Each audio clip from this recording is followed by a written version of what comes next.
गुस्ल जनाबत से पहले देखें, जब आप इंसान जुम्बी हो जाता है, उसकी मनी निकल जाती है या वो जिमा कर लेता है, तो उसके ऊपर गुस्ल करना ये फ़र्ज़ हो जाता है। तो जो गुस्ल करने का तरीका ये है कि गुस्ल करने से पहले आप पहले अपने हाथों को धोएं, फिर जो जहाँ पर निजासत और नापाकी लगी आप उसको धोएं। उसके बाद आप गुस्ल करने से पहले आप एक मरतबा वज़ू कर लें, ये भी एक मुस्तहब अमल है। वज़ू करने के बाद फिर आप गुस्ल करें, ये ज़्यादा बेहतर अमल है। और इसी तरीके से जो जुम्बी शख्स है, अगर वो खाना खाना चाहता है, पीना चाहता है, सोना चाहता है, वती करना चाहता है,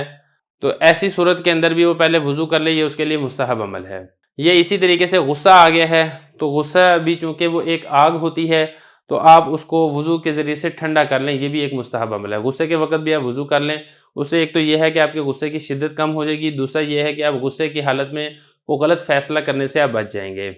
और इसी तरीके से आप कुरान मजीद पढ़ने लगे हैं, हदीस पढ़ने लगे हैं, हदीस की रिवायत करने लगे हैं, या इल्म की तदरीस करने लगे हैं, कोई इल्मी बात आगे बयान करने लगे हैं, अज़ान देने लगे हैं, इकामत देने लगे हैं, खुतबा पढ़ने लगे हैं, तो इन सारे कामों से पहले भी वज़ू करना ये मुस्तहब अमल है। इसी तरीके से नबी करीम सल्लल्लाहु अलैहि वसल्लम की ज़ियारत के लिए जा रहे हैं, यानी रोज़ा अक़दस के ऊपर आप हाज़िरी के लिए जा रहे हैं, तो उसके आदाब में से एक अदब ये भी है कि आप बावज़ू होने की हालत में जाएँ, बेवज़ू होने की हालत में आप हाज़िरी ना दें।